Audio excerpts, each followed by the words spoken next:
Hi.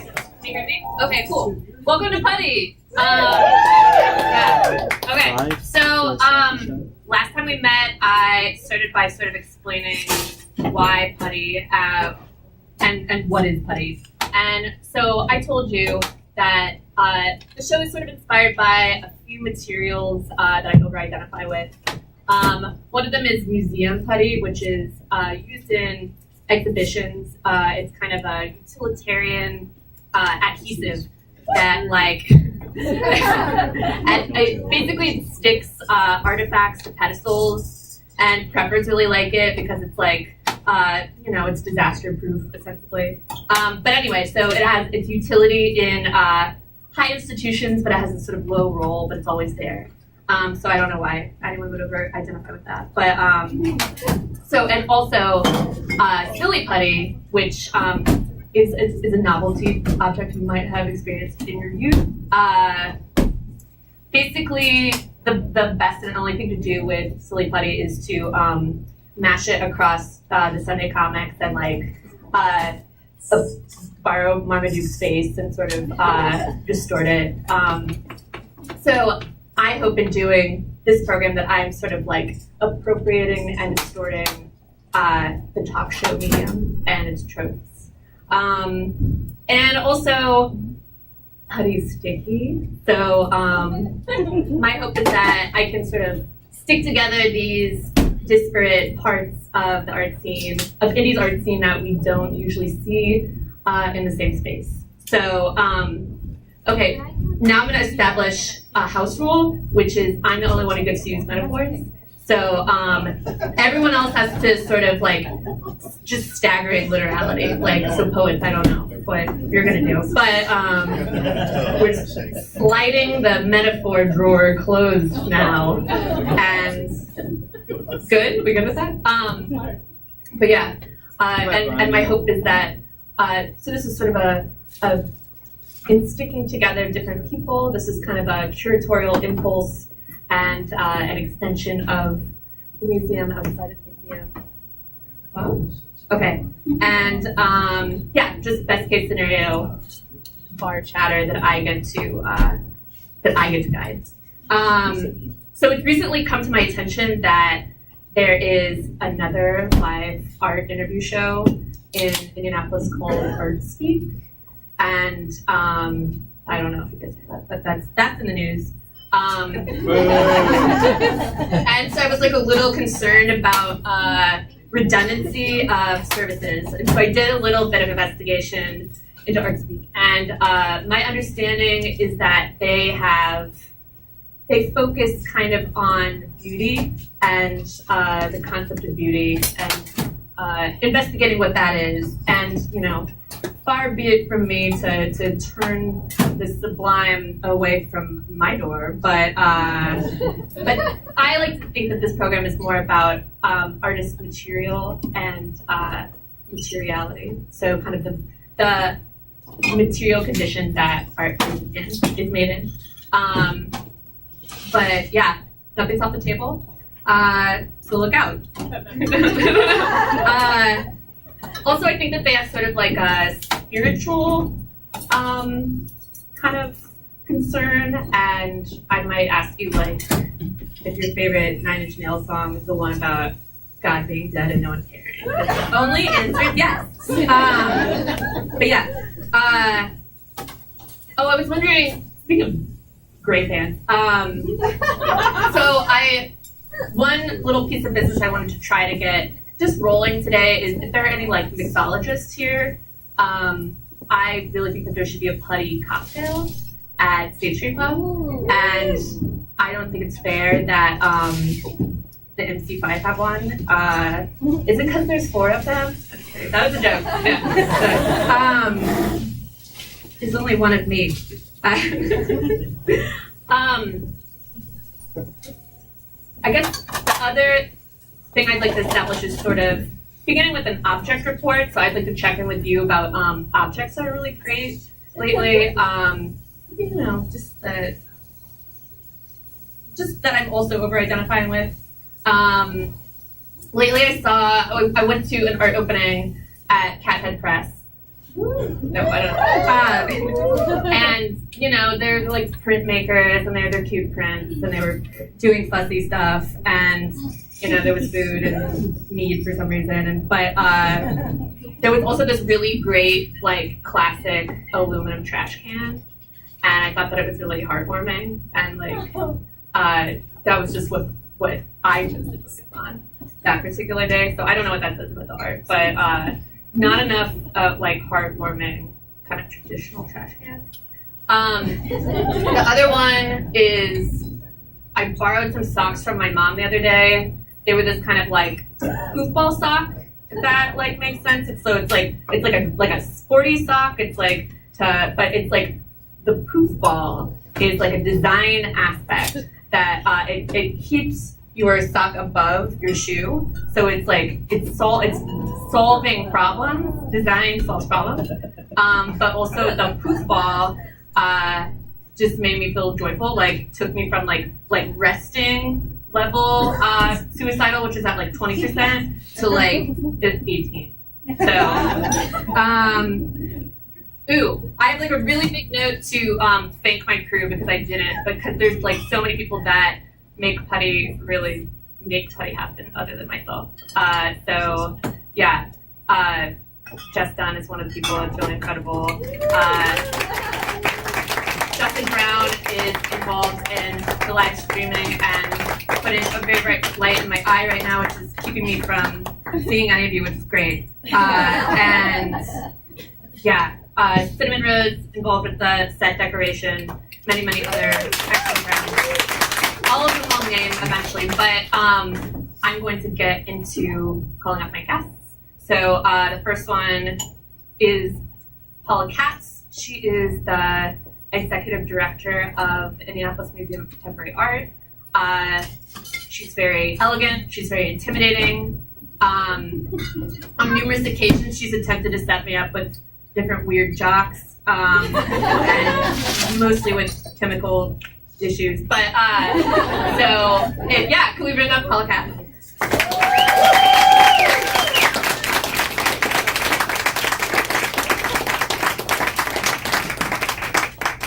Hi, Paula.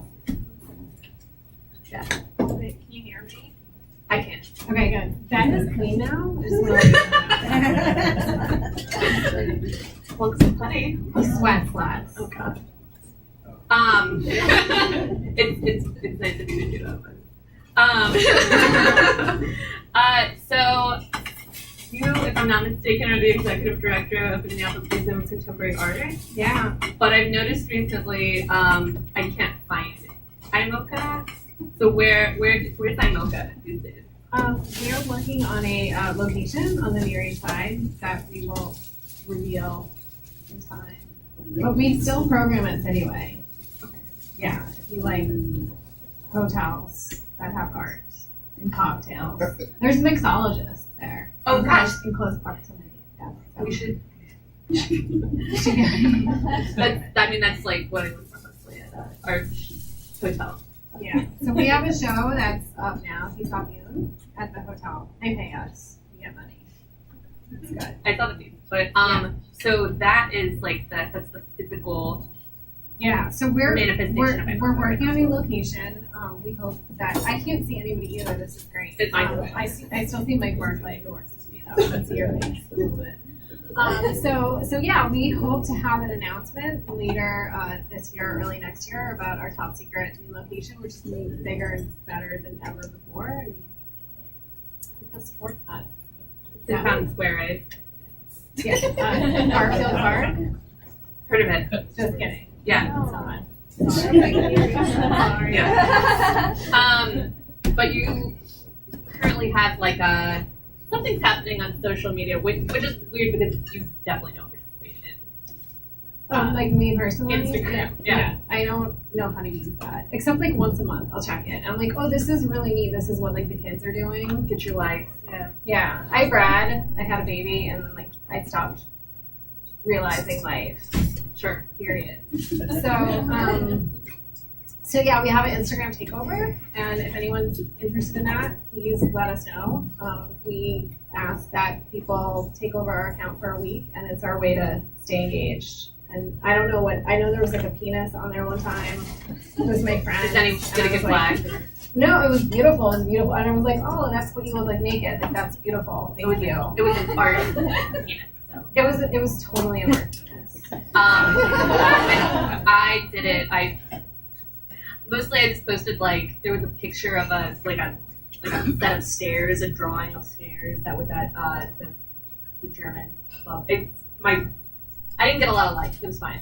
Yeah, and I don't know because I don't engage that way. Like sometimes I like stuff on Facebook, and that's about it.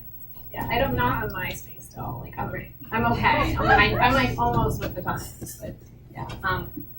I never really connected on Facebook. But so speaking of things we like, I'm curious about sort of favorite shows or like if you are.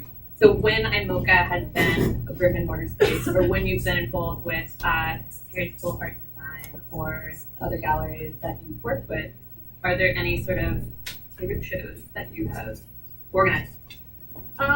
Yeah, I brought a show that I really liked called Notes to Non-Self, which I did not curate that show. It was actually brought from the Hyde Park Art Center, which is one of my favorite organizations. But what I liked about that show, it was invited the viewer to take this path through like a Buddhist like enlightenment.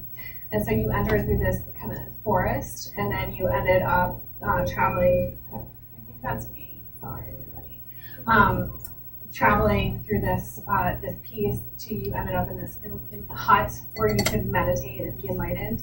But my favorite thing about that show in a lot of ways, it was an awesome show, but it was also trying to explain it to our funders because there was like a really giant octopus in the show, and you'd be like, okay, so you're gonna like go past the forest, and there's like the octopus, and they just, I think they thought I was joking, but I wasn't. And it was a great show. And I think a lot of people made out in that hut. And I think if you're like inviting people to a space where there's like bodily fluids getting exchanged, that's pretty good. Good inspiration. Yeah. Plus it was at an art school, so. Yeah. But to clarify, what was the octopus made of? It was a paper mache octopus, which is a horrid material, but like I was okay with it. But it's done well. Yeah. Yeah. But it's irresponsible. It fit, but don't do paper mache part.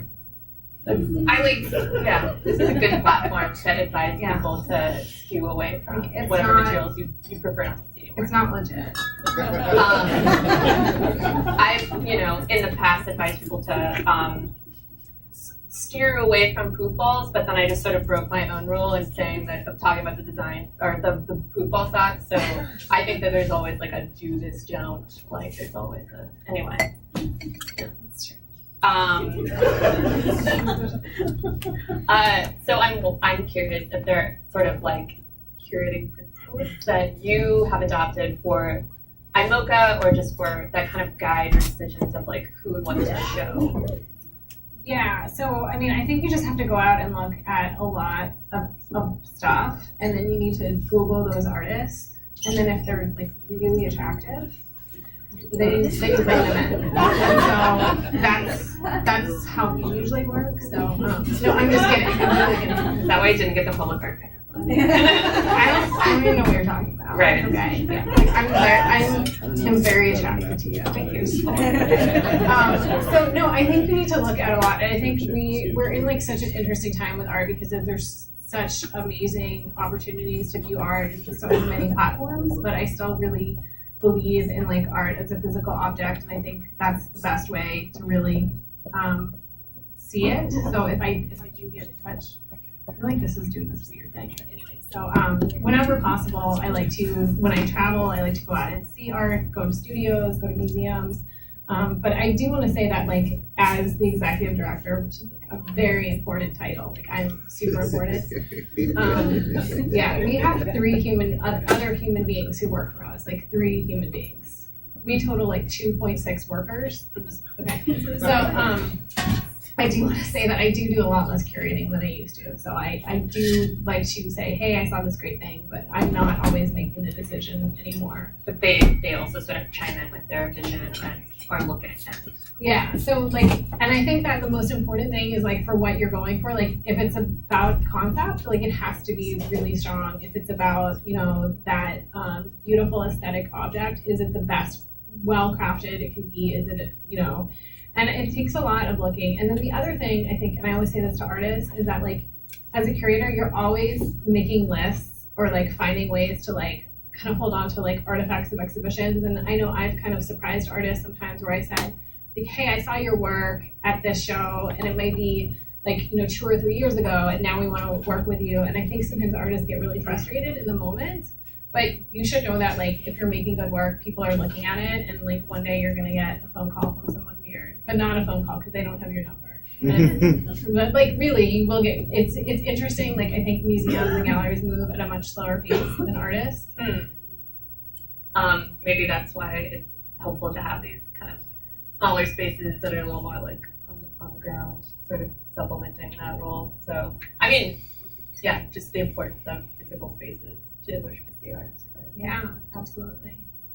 So are there like institutions that you make a point of looking at or that like looking toward their direction? Yeah, whenever I travel, I really like to take a look. But I think I mentioned this organization already, but the Hyde Park Art Center for me, in terms of like presenting local artists, is like absolutely like stand out. And of course, they're Chicago, so they have a really big body of artists to draw from. But I think they do a really great job of balancing out like, you know, object-based shows versus those that are really about like the public presentation and engagement. And then, you know, I think you can kind of get stuck in your life wherever you like, you know, we're in your like 20s in a lot of ways, and I like fully admit this. So I still look a lot to like the Hayward Gallery and the Barbican and some of like the institutions I was looking at in London a lot in like my 20s. So. I recently texted you because I was wondering if there could be such a thing as good public art, and you mentioned the Fourth Plinth piece in. Yeah, I was wondering if you were gonna bring that up. Oh no. Yeah. I mean, yeah, here it is. It's cool. Yeah. This story just means that we text. We text. Yeah. So you like I was saying, you have kind of like an intimidating work history to me as you know, a person who considers himself downwardly mobile, but so I'm wondering like how is your youth different than mine? Like what am I doing wrong? Yeah. No, I had a totally uneventful youth. I did so many drugs. Like I was such a loser by like college, you know, like, that's what you should do.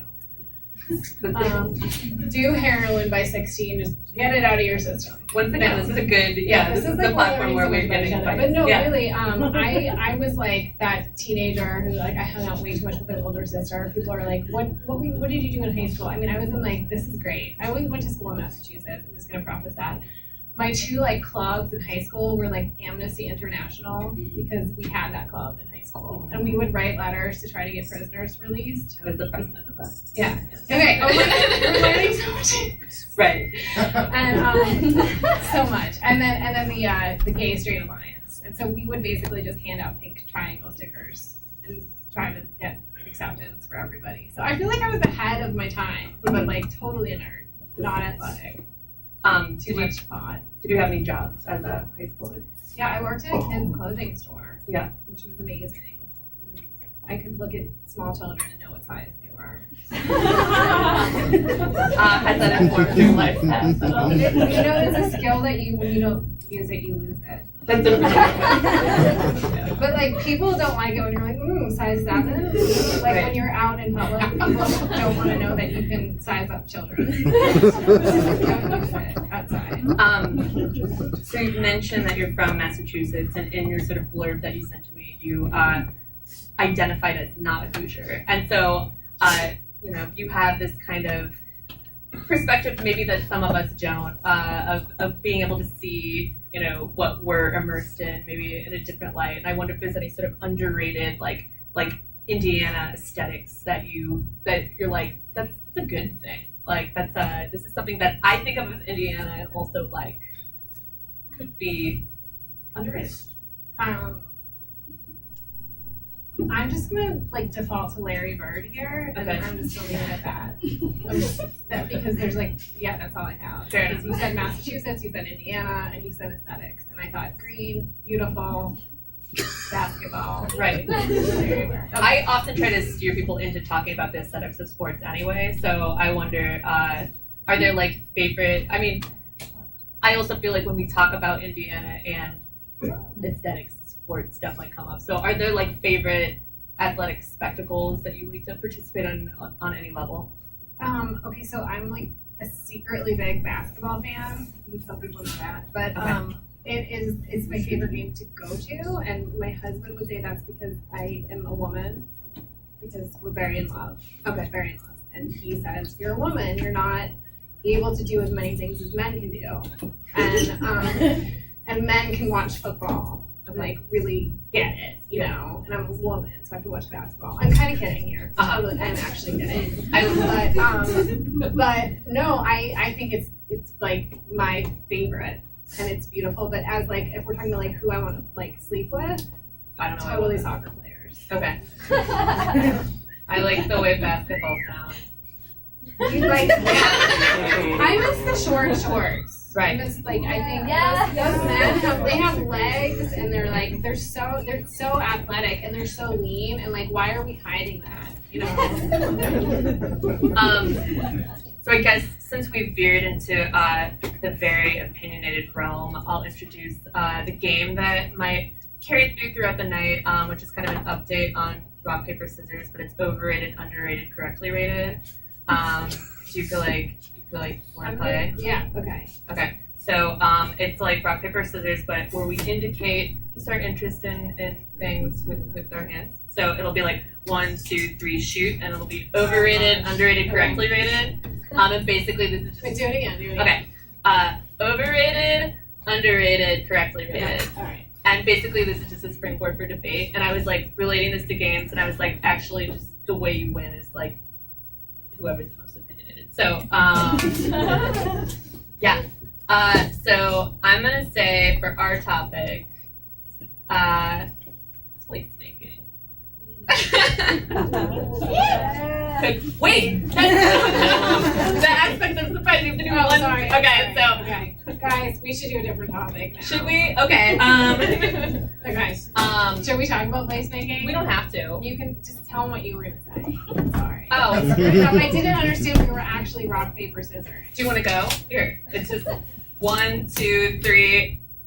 Shoot. Okay, so I don't know what's so bad about placemaking, Paula. It's not bad. It's I think the word is horrifically horrible to begin with. Yeah. And I don't think we should use that word. It insinuates that places aren't already places, that we're making them places, and I think that's so offensive already. So I've talked about this, and I think we should talk more of the umbrella of public art in general. And so I think it's not that it's I think that maybe it's placemaking as a verb that just offends me so much, and that was my response. Okay. Yeah, I think that's really valid. Yeah. Is there a best case scenario, public art or direction in which to sort of veer placemaking? Quote unquote. I think we need to just stop using that. I think even in our vocabulary, and when I talk about it now, this was really a conversation with a colleague, because I said, what do we call this? And we kind of landed on the fact that I think when we think of public art, and even going back to what you asked me, like I gave you this very like prestigious kind of like idea of like this monumental static artwork as public art, but I think we just need to rethink what public art is, and I think we think of it as like a monument oftentimes, but I think placemaking is under that umbrella, and like we should really replace this idea with the idea that you're engaging a public, and I think that's what we're talking about, and I think that's a like unoffensive way to talk about it, because I think, and I guess that's where I would start. I definitely feel like social practice or whatever can take some weird shapes, and might be inside of that right now, but yeah. So, thank you. Do you feel like we're finished? Sure. Yeah, I should.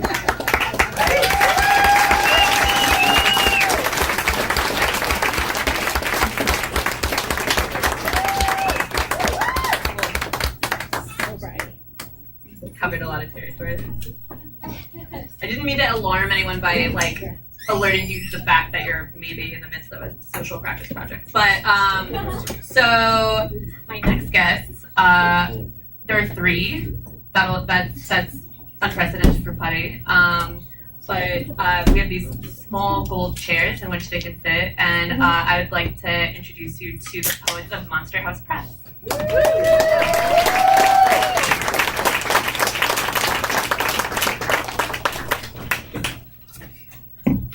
Not to be misleading, there are many poets of Monster House Press. It's so bright. Yeah. Are we supposed to use this one? I don't know, I feel like you guys definitely, like, if anyone's gonna have, like, the voice. The poet's voice? The poet's voice. I know that it's you. These two are a little quieter. Right. I prefer whispering. With cool. Yeah. I don't think it's turned It's not on. How do you feel about the house rule of no metaphors? How do you feel about metaphors? I like them. It's going to be very difficult not for me to not speak in metaphor. Yeah, At least same. once. Richard? Yeah, it seems maybe unconscious at this point. Okay. Yeah, So Can you- I don't know if I could control it. All right. me too. I wonder what we can do to like alert people to. Like a buzzer or something. That would be great. Yeah. Or the way my dad quit biting his nails was that he wore a rubber band around his wrist and just sort of pluck it whenever he noticed himself chomping. So Everybody could just like scream like Pee-wee's Playhouse if we used it. okay. Oh, that's good. That's interactive. So cool. Scream. If you hear us thinking in metaphors, scream real loud. Should we practice? I don't think so. The moon is a bowl of milk. Cool.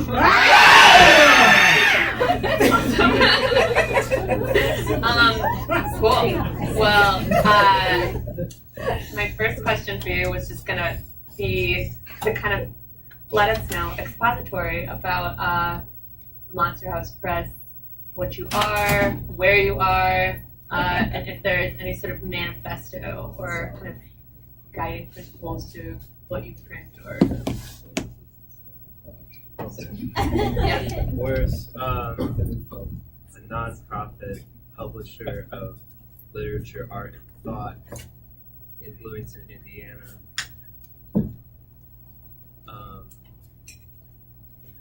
That's a good start, right? Yeah, that was great. It's a good framework. Yeah. We talked about the word manifesto a lot this morning over coffee, Mhm. and we had a lot of different opinions about manifestos. Yeah. Yeah, my thought was that we never used manifesto, that word, that term before, for like our like different descriptions of purpose for different like city grants and whatever else. My thought and feeling, which differed from everyone, we all had different opinions about it, but mine was that manifestos tend to want to like disrupt some sort of institution, and I kind of feel like the project of Monster House Press is that oftentimes publishing is like this kind of elitist, exclusionary behemoth, and instead it can be small and can make space for other kind of writers and voices. So it's not so much a disruption as it's like a expanding. Yeah.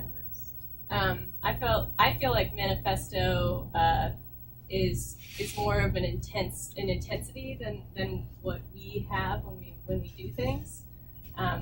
We are kind of in our practices of like publishing and deciding what to publish. We really like let things come into our sphere of being, and then am I getting spiritual? Oh, Sorry. I think that's metaphor. Oh shit. The spirit being, yeah. I don't know.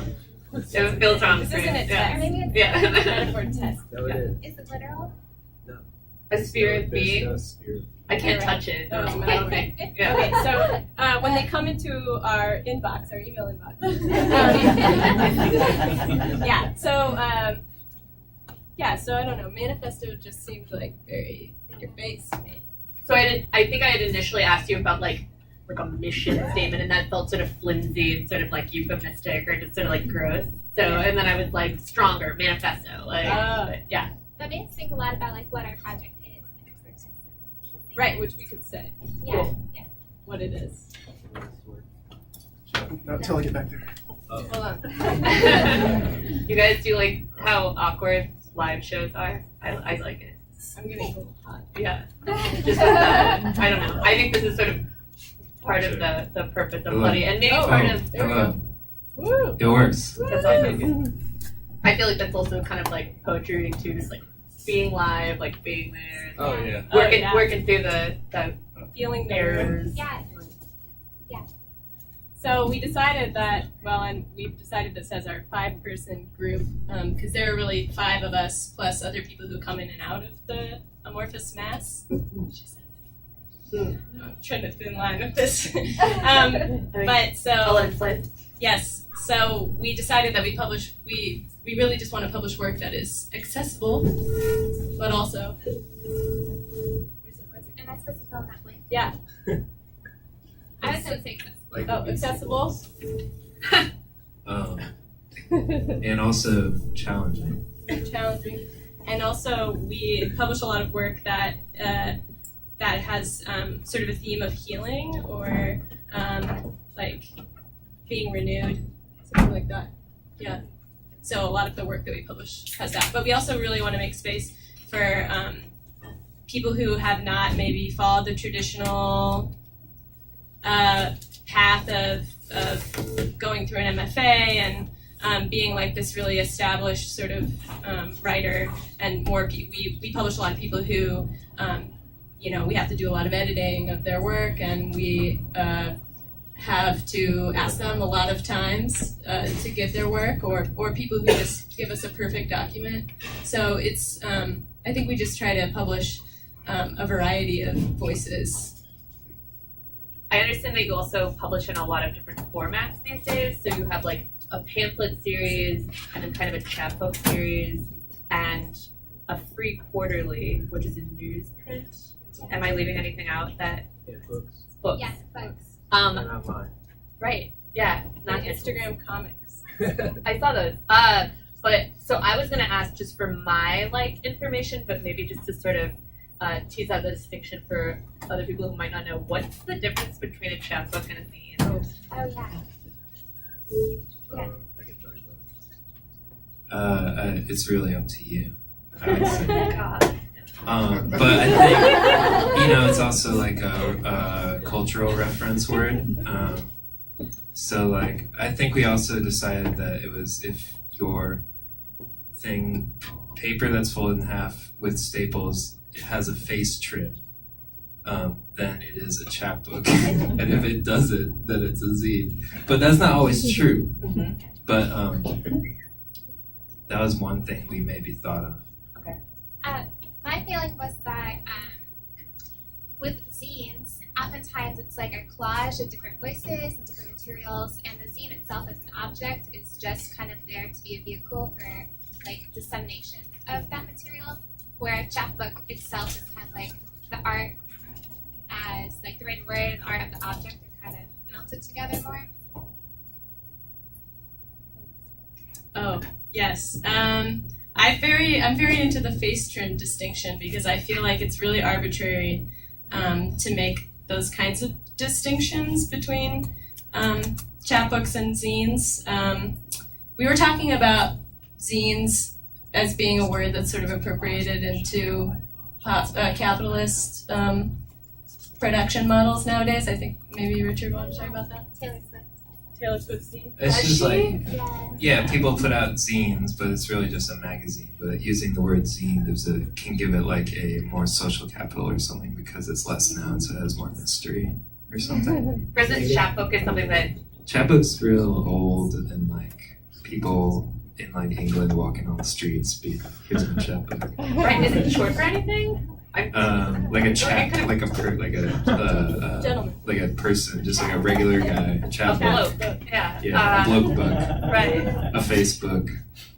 That's what Facebook is actually derived from chapbook. It was actually introduced to me by a person who was in kind of like slam poetry culture, and she was like, "Want to look at my chapbook?" And I was Yeah. like, "You mean that zine?" And she was like, "It's my chapbook." They're like analogous terms, Okay. pretty much.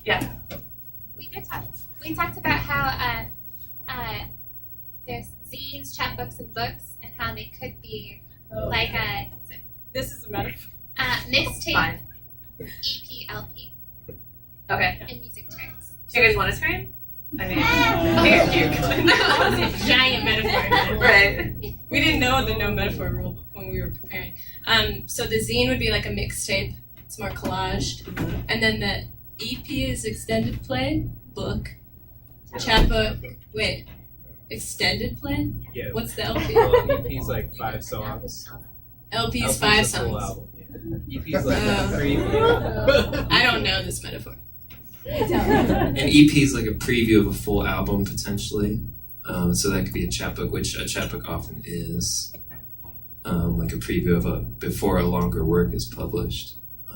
And a book and an LP is like this is a full thing with potentially a lot more work put into it, but not necessarily. You guys are doing a good job rooting this in literality, staggering literality. I feel Thank you. like I also want to say I think chapbooks are often small works, so under 40 pages I think is sort of the typical chapbook length, and then usually they follow, or like they often follow some kind of orbit, like some specific theme or set of themes. So Cool. yeah, we published a chapbook by Michelle called How to Keep Full in February that all sort of the poems in that all orbit the themes of hunger and craving, and they're love poems, but not in the traditional sense. I would like to kind of shift to talk about performance and performance style. And I know that Wendy, you in particular, have talked about how you feel like poetry, the way we can kind of recognize a poem is the way it's something that is performed. Like it has a life beyond the page, and that's like very important. So not to put words in your mouth, but I'm interested in your philosophies on performance style and how a poem sort of changes when it is performed.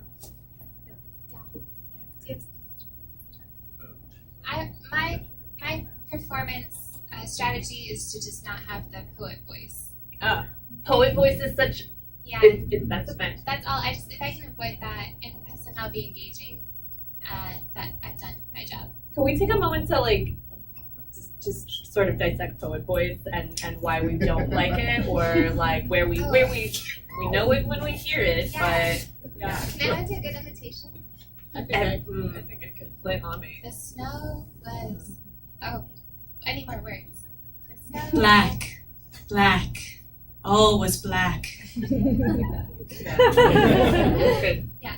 I saw poets at the Carnegie Library in Pittsburgh, and they just used these sort of like dopey colloquialisms. So they were like, wash rag. It's like you, like you eat your pizza with a fork and knife. Like anyway, like no, but yeah. It's a voice you could say almost anything in, and it would elicit like an emotional reaction, I feel. It's like trying to sound deep, Okay. but it's like fake deep. But I identify as fake deep, so You will never.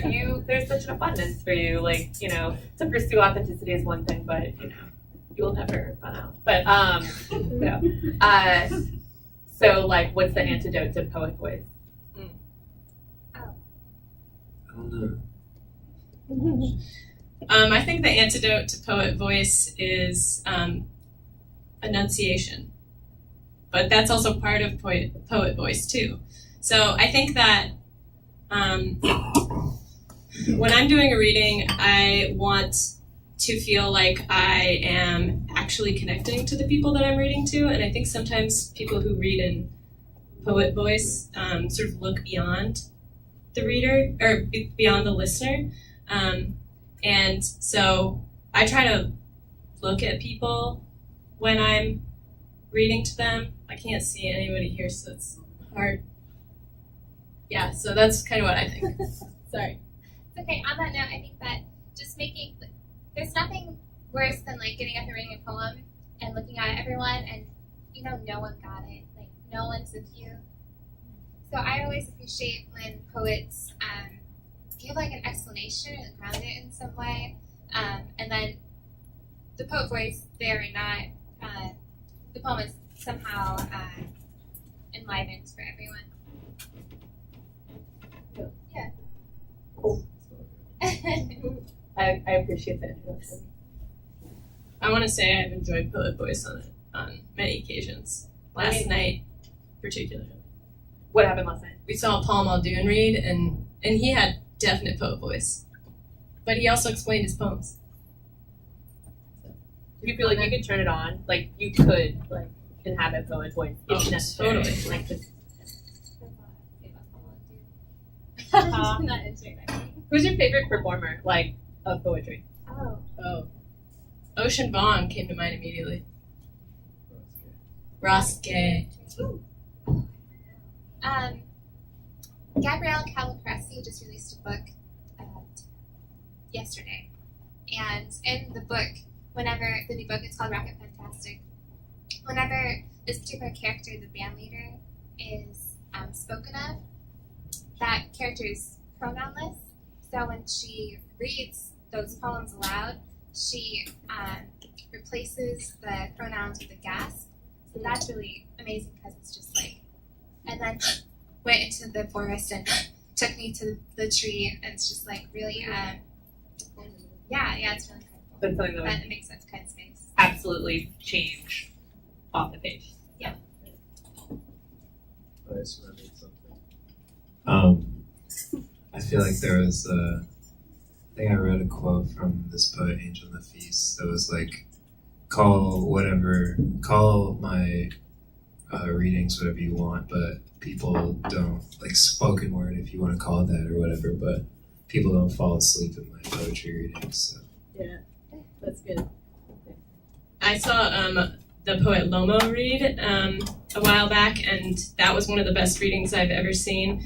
They like just sat down on top of the stage on a chair and got their laptop out and started into a poem and then stopped and said, no, I'm not in it, and then went back and then started rereading the poem, and then afterwards explained that they felt like they had to be as engaged in reading the poem as they wanted their audience to be in listening. So I liked that. Could we say about why we love Ross Gay as a performer so much? Oh. Do a lot of people here know Ross Gay? Yeah. He's a man about town, about the state. But he's just the kind of person that when he walks into a room, the whole room changes. Right? He has just like that energy. He has one of those smiles that like take over his face. Yeah. And one thing I like when he reads is that he'll stop a poem also, and he'll be like, oh wait, this really happened. And then he'll like tell the backstory and then just like hop back into the poem. It just feels like he's like present, Yeah. I appreciate that. What's your favorite word? Effort. Yeah, or like a really good word. Recently I learned lacustrine, which is like. And then Paul Muldoon said flummery last night, which I thought was really nice, which means like complete nonsense, but it's also like some Irish dish or something. Bland, gelatinous food. Flummery. Bland gelatinous fruits. That's awesome. I feel like, I don't know if it's my favorite word, but a word I know that always like pops up in my poems. Like almost every poem, this word's gonna come in and I have to be like, why are you here? Why don't you show up again? And I have to like either edit it out or be like, okay, I'll make space for you. But horses always appear in my poems. I think when I was growing up, I was like a weird horse girl, like horses, and they were so amazing. And that has like transferred into my later life where they just kind of always are like sneaking up in my poems. So the word horse is my favorite word for that reason. This is almost an impossible question for me, I think. I think I'm more attracted to sounds than words, maybe, and I think that my answer for this question will be sounds, words that have like soft sounds, like river and water and roof, things that end in it like that. Yeah, I like those words. I like the word ointment. Yeah. Can we play one round of overrated, underrated, correctly rated, and then that'll be the end. So do you feel like you understand the rules? Yeah. So it's like 1, 2, 3, shoot. Overrated, shoot. underrated, correctly rated. Underrated. Underrated doesn't mean bad. Right? No. But it seems like it should. No, underrated is good. It's all Right, but it's, like, weirdly negative. yes, I think that you're right. So Yeah. it's confusing. Underrated. You're right. It is confusing. Oh, yes. You know. Okay. So your category is Bloomington. Are you generalizing our small town? I'm not sure. Okay. So should we do, figure out where you're at with it, and maybe think about why you feel that way, and we can go. Okay. What's this one? Correctly rated. Oh. Okay. How is Bloomington rated? You tell me. Oh. Okay. 1, 2, 3, shoot. All right. Wow. Richardson's overrated. Michelle's underrated. Wendy correctly rated. Wow, divisive. Michelle, why is Bloomington underrated? Oh, okay. That's just my gut feeling, Mhm. mostly, but I just think that, like, really sweet, earnest people live there and are working there, compared to maybe, like, artists or musicians or whoever else, like, maybe living in larger cities or living on the coast. There's kind of a sense of, like, there's made a sense in all of Indiana or the Midwest of, like, you can never really be the best, so the best you can do is just like to have fun and make your best art and be someone that people want to work with. And I think that's really alive in Bloomington because it's maybe this is changing, but it is very livable. Like I work 4 days a week and can pay my cheap rent and spend time writing, and I'm surrounded by people who are really inspiring. There is a downside of the presence of some presences of the university that's like that brings a lot of cool artists, a lot of like famous people into town, but also brings like kind of a nasty different scenes too but you can avoid it too. It's like it's easy enough to avoid that stuff. So that's why I say underrated. I'm curious, Richard, I feel like you've lived there the longest, and you said, is that true? I don't know. I remember 2011. Okay. 2009. Yeah. But I was also a student. I feel like I was a resident of IU for a long time, not Bloomington. Would you like to speak briefly Sure. to I think I was like thinking about what other people say about it, and I think like whenever you're trying to sell something to others people, like to me feels overrated or something. But I love Bloomington, so I'm not like it's not overrated to me, but like the way I feel like it is portrayed, perhaps could be. But I think it's a magical place. Maybe you're a fairly recent person. Yeah, I've been there for 1 year, 2 months, and 12 days. Wow. Really? I think that was a rough estimate. Yeah. I said it was correctly rated because I maybe because I haven't lived there long enough to really like get jaded on it or get past the jaded stage back to wide-eyed wonder again. Not that that depicts either one of your opinions necessarily, but I think that everything I heard about Bloomington is true, and everything that you've heard about Bloomington is true. Is there anything else? What do you think about Bloomington, Erin? Oh, I've moved there and back multiple times, and I've bloomeranged. I think that a word like that exists for a reason, and I think that that's really interesting. Like, it says so much about a place that there would be a specific word for moving away and back and away and back. It's like Neverland, kind of. Yeah. You don't grow up in Bloomington. I couldn't possibly live in Indianapolis if Bloomington didn't exist. I know that. But Interesting. Yeah. Not to get spiritual on you, Erin, but the Dalai Lama did say that Bloomington had a special power. That's true. great. So you guys have books for sale back there? Yeah. Yeah. Yeah. Thank you so much, Monster House friends. Kids, teens, adults all like it!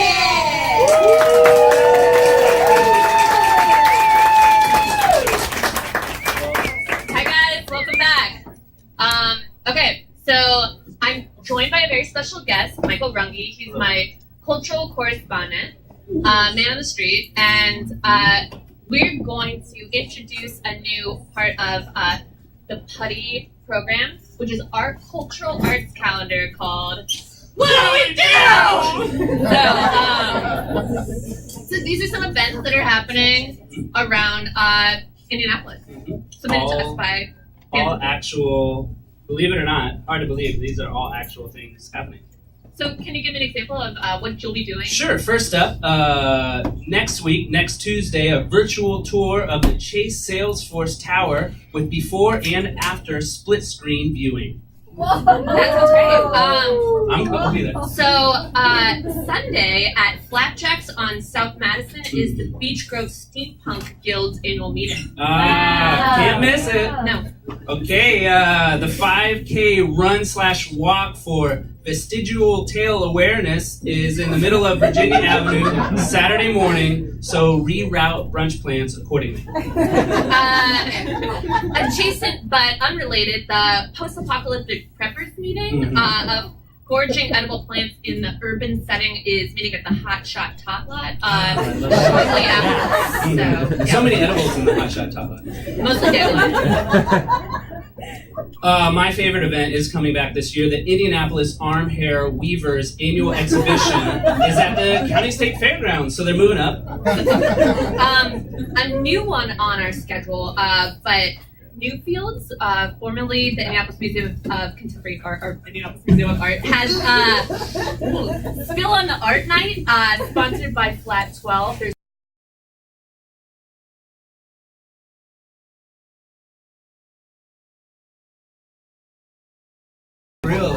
At the Central Library, a lecture titled Family Concepts Are Vestiges of Continuity, a shallow but heartfelt look at two cars in the garage. So be sure to check it out. Also, the Chakra Explorers Club meetup is happening at YMCA Cityway. You're supposed to bring a paleo lunch and one of the following, either a root chakra stone, a throat chakra stone, and Douglas with 2 S's will be your guide. Yeah. It's like a normal Thursday, I think. That's all that's on my calendar. Do you have anything else? Oh, Putty's next episode is Wednesday, October 4th at State Street Pub. And guests will include Ann Laker, Nick Whitten, a surprise curatorial duo, and musical guest Casey Now. So Sounds great. I can't wait to see you there. Yeah, I'll be there. And thank you for joining me for Yeah. What Do We Do? I forgot. All right, cool. Thank you.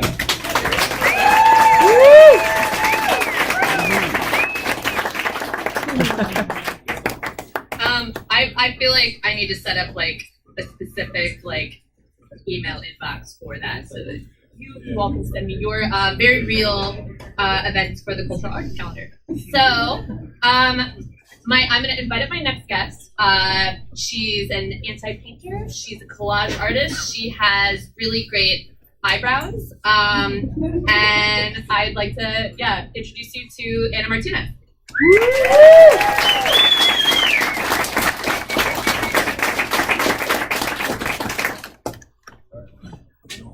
Hi, Anna.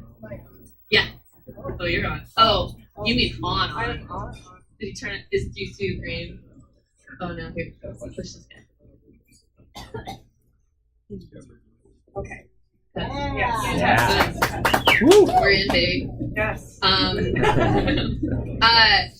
So I feel like you're like with that addition of our like clip-on microphones, like we're very poised to just like immediately talk about avant bland, Yes. which is a style that I understand you've been identifying with for some time. Totally. It kind of came out in like 2014 around like normcore times. Okay. I read it in a fashion magazine, and I actually just identify with the term and how contradictory it sounds. The whole fact that it's like avant-garde is very out there, very extreme, but bland is the exact opposite. Kind of feel like that in my life day to day. Right. So like I feel like this is like a good avant bland kind of accessory, but if I was to like aspire toward an avant bland aesthetic, what would I like expect to wear or be or integrate into my lifestyle? We can go into the, really beautiful shoe category where they're not very functional, made of found objects, but kind of boring found objects. Cool. So like, I believe I've seen this Pinterest board, but yeah, can you kind of break down the found shoe? The best found shoe that I've found is the box for an iPhone case, but like the Japanese sandal style. Okay. And you can't walk on it because you'll crush it. Right. But you have to, they're very expensive because you have to buy 2 iPhones. So to clarify, Anna is one of the only people I know that uses Pinterest in an interesting way. Yeah. So like ostensibly not to plan a wedding or Right. Not plan a wedding, not to redo my backyard or decorate my house. Mostly as like a collection of images sort of collaged together around like a weird theme or idea, I guess. Right. So, you're like a tactile collage artist, but also you've got these Pinterest boards. You were telling me about one that was how to use a chair. How to use a chair. Can you talk about that? How to use a chair is a great Pinterest board. After I made it, I was like, this is it. I'm done making art. How to use a chair. But also like fashion goes into my work a lot. So a lot of them are just editorials where like, you use a chair like this to display clothing. Right. But just different weird ways, or even artists that like you're just not sitting in it right. And that's the Pinterest board. You're not really using it Okay, in so the correct way. found images of, from fashion, like a creative misuse of functional objects. Exactly. Nice. Yes. I also wanted to add that we kind of collaborated on a Pinterest board when we were going to do a project where we redesigned Cornhole. Yes. Would you be willing to talk about that? Yeah. So what was it? Wavepool Gallery had a call for art in the parking lot. Thinking about what you do in a parking lot, like cornhole, tailgate, that sort of thing. So redesigning cornhole in a way that's also not functional. It was a lot of concrete, a lot of acrylic, white leather tossing bags. Right. And that was it. And we never happened, but it'll get there. I think that it will and it should. Yeah. But yeah, so it's cornhole, it's not functional, and it doesn't look like it used to, and it definitely doesn't have that name anymore. Right. Oh, it So- can't be cornhole. Right. But it's also funny because it's such an easy game. Like, it's very easy to acquire or even build yourself. And we can take that to the extreme and just make it super complicated. So I talk about games with some regularity, and I feel like cornhole is my type of game, like because it's just barely a game. Like it just basically means like throwing a thing and another thing. It just means you have to stand up while drinking. Yes. Yeah. Some images of your work are being flashed on the screen and broadcast all around us. Are you Technology. How do you feel about that? Great. Cool. Yeah. I don't know if it assists anyone in understanding me at all, but it's there. I feel like I have insight to your mind. Yeah. Oh gosh, so we were talking about this yesterday. Kind of the collage process and how there's sort of making and then there's sort of analyzing, and they're two different pieces. Yeah. And I was asking you if you felt like the material that you started from mattered in your collage process, or what sort of informed your the pieces that you selected. It all really kind of starts from either free magazines or I guess fashion magazines are a lot of what I take from, but just sitting through a magazine and just picking things out, putting it in a large pile, and the process is just like selecting things that may or may not go together with not much like thought to the end process, I guess. Like going back later and being like, oh, reminds me of this or that, I guess. And so I was wondering like how much like titles matter like for your work, or how when you get into that sort of analytical part, what you find there. It's a lot of just really goofy titles or extremely descriptive, like one square and a line or something like that. What's this piece called? I don't know. There's a lot of untitles. Yeah.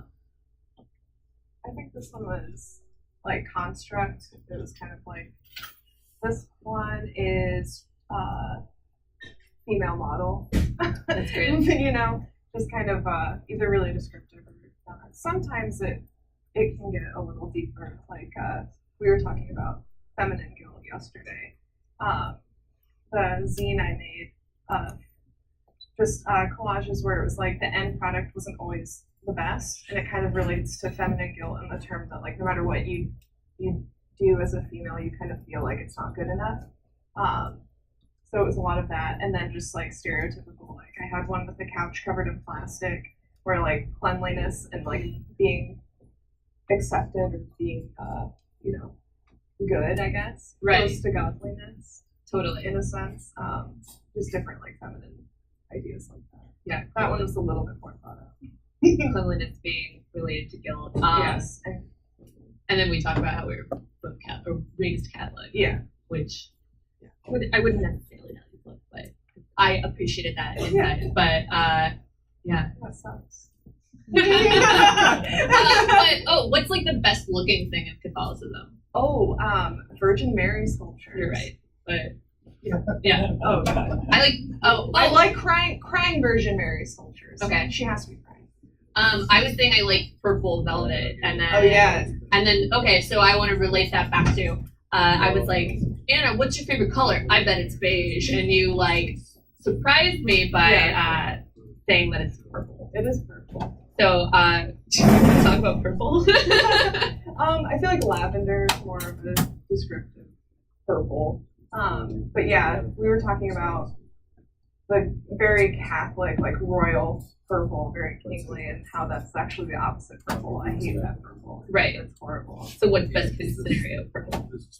Left. Where would I see it? Oh, I guess flowers. Okay. Oh. In my collages. Right. So. I love flowers.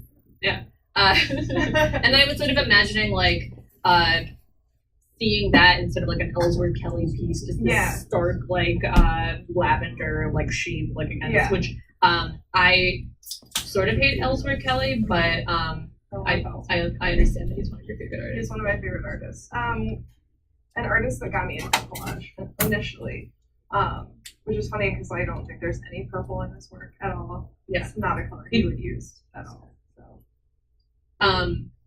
Yeah, are there any like particular like early Ellsworth Kelly images that inspired you? Like for sure. one of the first collages I saw by him was like a page from Art in America. It said, Art in America across it, and had some sort of image on it. And he just the collage was literally just pasting like a gray colored shape across it. And it was really like, oh, shit, this is crazy to me. Having like grown up not with contemporary art at all, it was sort of my first introduction to it. I feel like my initial reaction to things like that is like to hate them, and then like that strong feeling to be like the thing that I always return to. So usually art that I end up hating or being super confused by is like the thing that it's like, oh, that's what I love. But I wanted to wrap back around to the concept of fashion, because I know that your day job and your old job kind of interlock. And would you like to talk about your work as a visual merchandiser and how that informs your like kind of art process off the page? Yeah. So as a visual merchandiser, you essentially put clothes in a way that makes people buy them, do mannequins, window sets, things like that.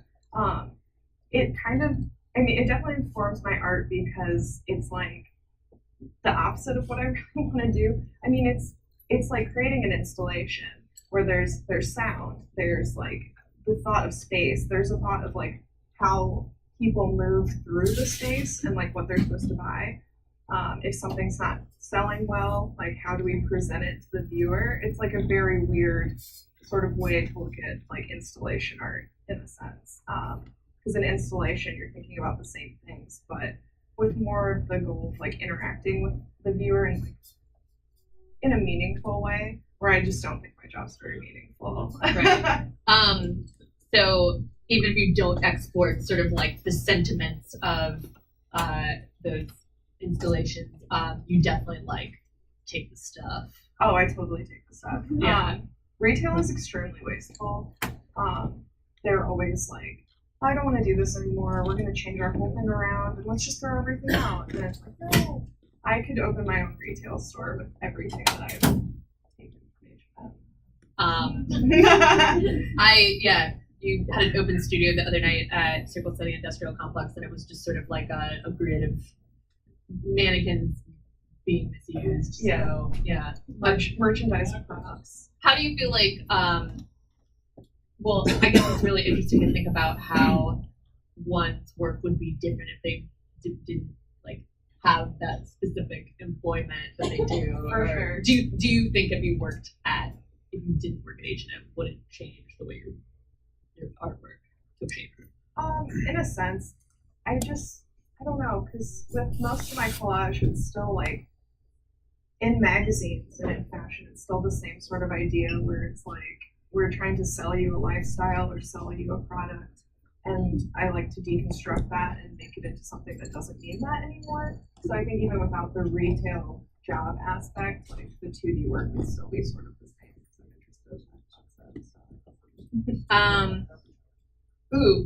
I was gonna talk about.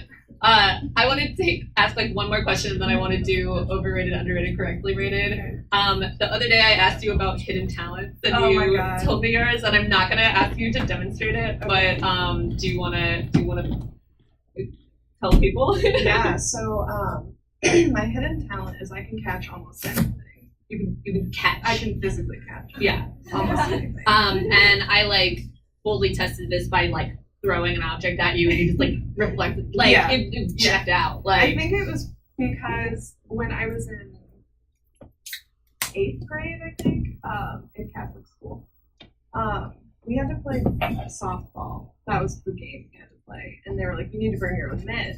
It always comes back to sports, by the way. It always comes back to sports. You had to bring your own mitt, and we were not a baseball family at all. I was like, I don't have a mitt. They're like, well, we have this catcher's mitt, so it was like 2 times the size of my hand. My friend like hit the ball and it came right at me, and I'm like, oh, I can catch it. Well, I didn't realize that there's this much space that wasn't actually my hand, and it hit that and knocked my 2 front teeth out. Shit. Yeah. So from then on, I was like, I must catch everything. You've developed this as a big life. Oh yeah. Yeah. From a severe trauma. I like to think that it maybe has something to do with like your innate sense of like spatial recognition or something. Like Yeah, that goes you along know, with it. art, And back to retail, of course. right? I can make anything fit in a store. How are you with parallel parking? I'm the best. Really? Yes. Okay. I owned a Buick Century, so I had to learn very quickly. This also gets into like this theory I've had for some time too. That's like I feel like parallel parking is my hidden talent, and then I think that it has to do with spatial recognition. Yeah. But And the parallel parking. You didn't mention it in your events coming up, the parallel parking. the parallel parking contest. Yeah. Right. Right. Where yes. You know, come the fuck out. So I can show you all how to do it. Right. We'll put on a show. Okay. Oh, right, and that would be so good with parking lot art. So. Yeah. Okay. It all. Yep. So can we play one round of overrated, underrated, correctly rated? Yeah. Okay. Do you feel competent in the roles? Yeah. So to clarify, overrated, underrated, correctly rated. So we'll do 1, 2, 3 shoot, and let's do originality. Okay. Okay. All right. Okay. So, does originality matter? I think it's really hard to be original. Just with like the flood of like social media and images out there. I think I like to think about stock photos. So you can Google anything, and there's a stock photo of it, like a guy holding like a crocodile. Like, what else is there to do? There's nothing else. Right. Like, we have all the images we need. I was gonna say that surprised me initially because you're one of the people that like you said that you don't like to look at art because you don't want to be influenced by things. Right, but I'm also the person with the Pinterest board. Right. About art and everything else. You know, it's like. I definitely work in contradictions as well, avant-land, until I die. Yeah, I feel like that's a good place to end. Yeah. Great. Thanks. Thanks,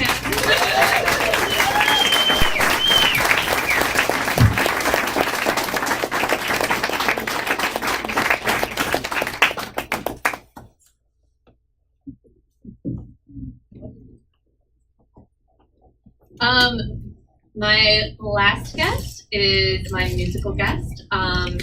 He is a man of several names. One of them is Mike Miskaliak, and the other is Process My Office. So, Mike, if you're here, please come up.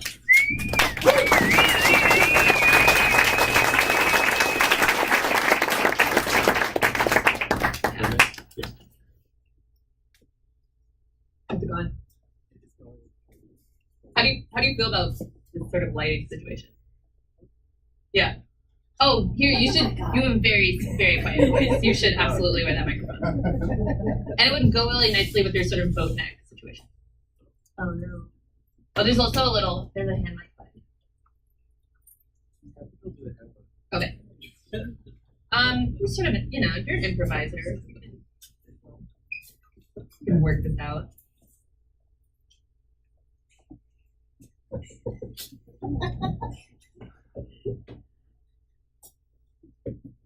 Hello. Hi. Hello. So last show, I don't. You were here. I was indeed. Yeah. One thing that I don't know if we've leveled up or like just leveled out, but like the fruitful had been like a big part of the show. It was just sort of this anchor. I think it was like a analog fidget spinner. And I'd sort of been like asking people to like have a fruit and like asking them what fruit they wanted, but obviously I didn't stock up on fruit today. So my question for you is like, if there could be anything in this like fruitful as kind of like a springboard for conversation, what would be in there? Right now I'm feeling strawberries a lot. Yeah. I've gotten into there's a series called Moomin Troll. It is a Finnish series by a Finnish author, Tove Jansson, I believe. Forgive me if I'm pronouncing that wrong. That involves these characters in which they go on adventures and just like completely. I forget what time period it was written in. 1930s. Well, the strawberries are on my, and so the characters go on these adventures, and their mom makes them all these pancakes. Is the number one thing, and the author draws from her personal life, and so I'm just like, finished pancakes. That sounds lovely. So I finished pancakes and put strawberries. Sugar. Right. I don't know what we would need to stop with strawberries, because this is basically this is a conceptual art sort of piece now where we wouldn't have, we could just do pancakes. Yeah. Anything else? Sure. You don't need to limit it to food. Anything at all in the school? Yep. Oh dear me. No, just strawberries. Okay. That's all I want right now. Cool. Mike, can you provide some context for like the first time we met? Because yeah, it was fun. So I had kind of like a prelude to that. I had seen a lot of interesting things at GPC, and I Let's Do Lunch being one of them. And I had gotten kind of into video manipulating, if you will, around that same time. So I'm like, well, why don't we give a whack at this and see what they think of my weird video experiments that I've been doing in my basement. And so then I hit you up on Facebook and should we do a homemade video? Yeah, you kind of like showed up with your entire sort of like rig, like your like video situation and like VHS tapes and awkward chords, and I thought it was great. And then can you describe sort of the video that you were showing at the time? It was so I originally got into making that as a backdrop for musical performances. I felt that I would like something to look at when I would be seeing myself perform. So kind of taking like, I think Kanye said like the thing that I regret in life the most is not being able to see myself perform or something. Wow. And so I was like, I want to see. And yeah, so I'm 99% certain that that's true. I believe you.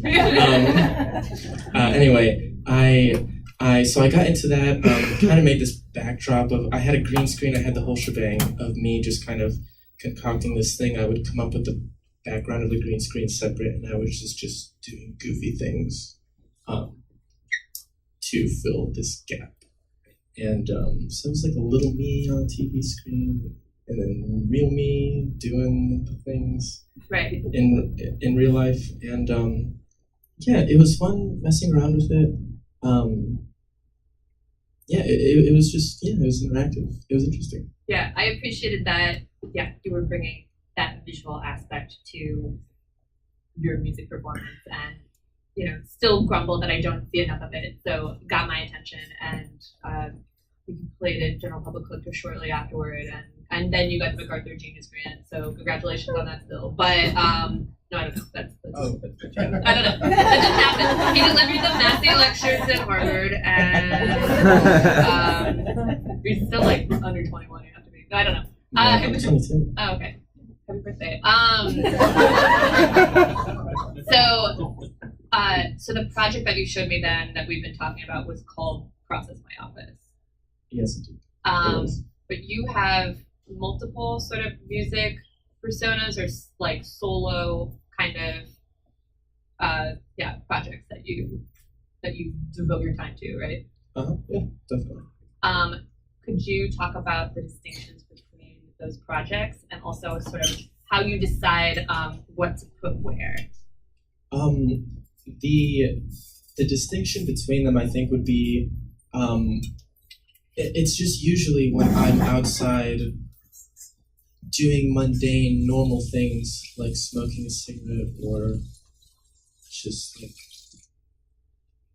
I don't know, like work or something dumb like that. And I like just get stricken with this energy of, I saw this and I saw that, and I heard this, and I want to take little bits of this and kind of, I like this, I like a certain thing about these things, and I'd like to make them my own, going to,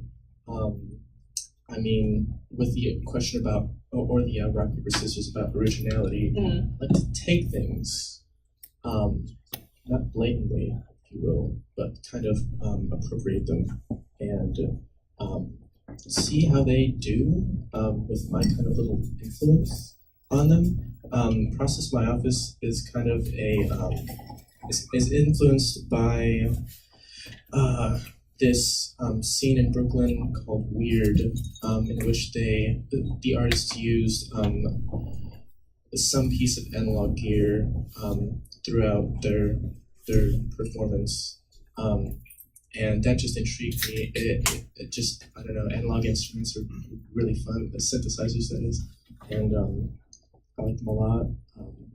The sounds are interesting. Even the look of the machine. The look of the machine is just as important as the sound. Just kind of different personas, if you will. Yeah, I mentioned that I admire that you have sort of like a omnivorous, like kind of like approach to your making, and so in addition to making sound, you also are a sculptor and in like a very different format. So I saw your sculpture show at here the other day. Would you briefly talk about that? The sculpture show, it was a demonstration, if you will, of my interest and kind of obsession of carving stone that has been I've been obsessed with it for about the last year and a half or so, and I never really wanted to get into sculpture. However, Paul McCarthy was an artist who did sculpture in metal or tin before when he was doing performance otherwise, and I became enamored with these kind of square boxes that he did. I think Skull with Tail was one where it was just a cube of wood painted gray with kind of like this little angular thing stretching off, sort of. And I was just like, you know what, I want to do this, and I hit up a steel fabricator and with plans to make these things, and it all fell through.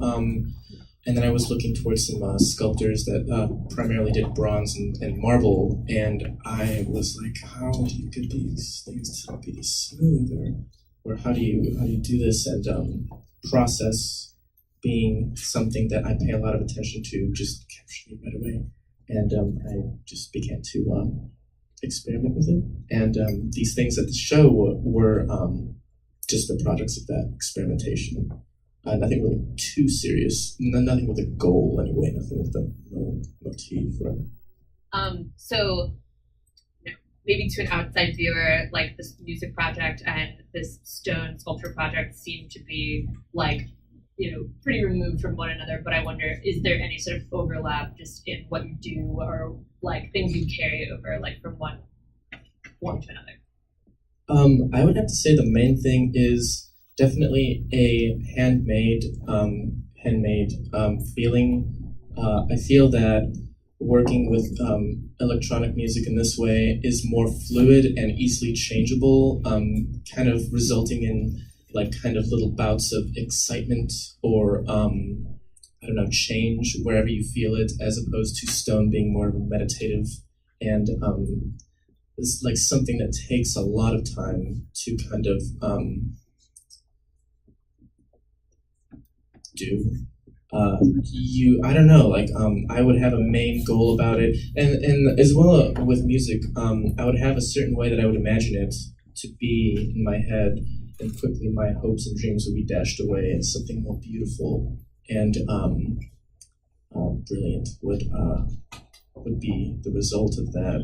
Just kind of the nature of the machine, the nature of the stone itself, the material, I think, is something that's very important. With whatever you're doing, it affects you just as much as you affect it, at least in my case, I'd like to say. Cool. Yeah, no, that's helpful. Maybe we can move some of this crazy stuff out of the way, and you can play music, one or two songs. Yeah, I would love to. oh, let's do it.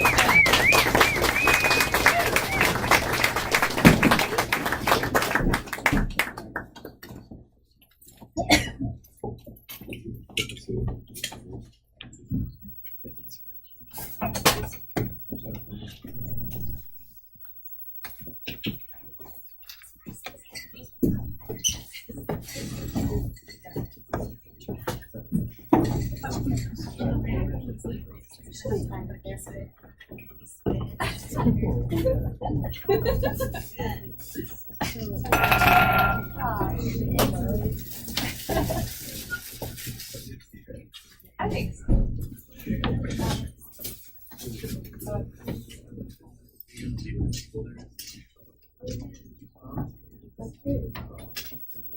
Yeah, that's what I'm to do.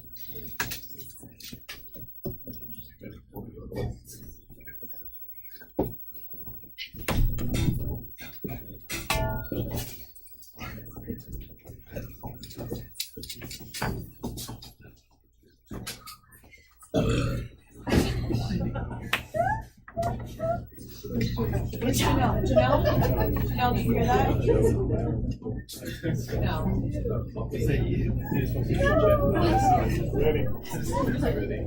At least so she's away.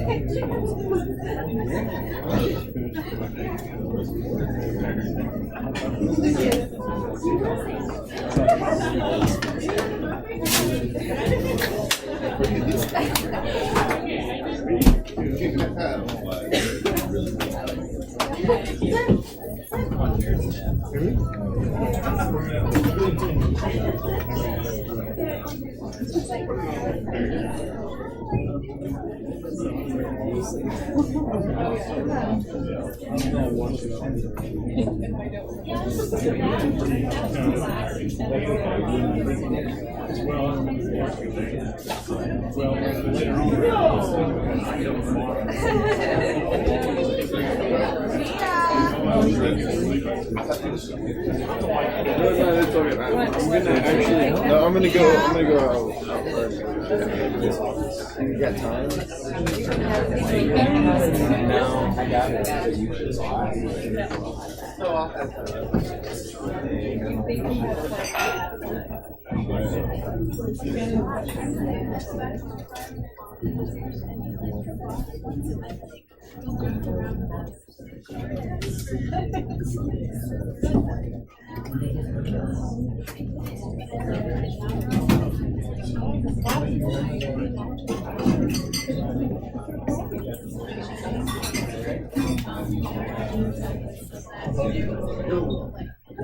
I'm here for you.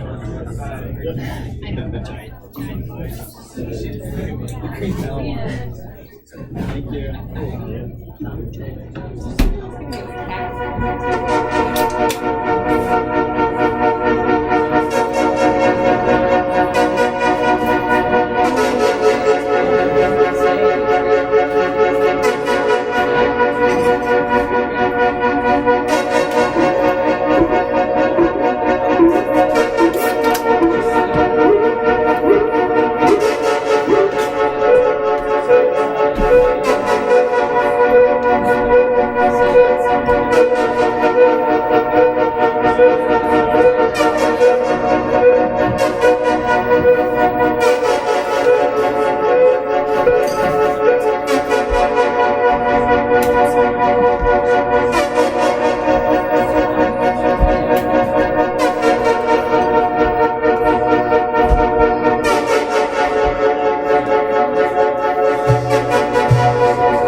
And thank you all so much.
Cool. Thank you all so much for coming to Putty. I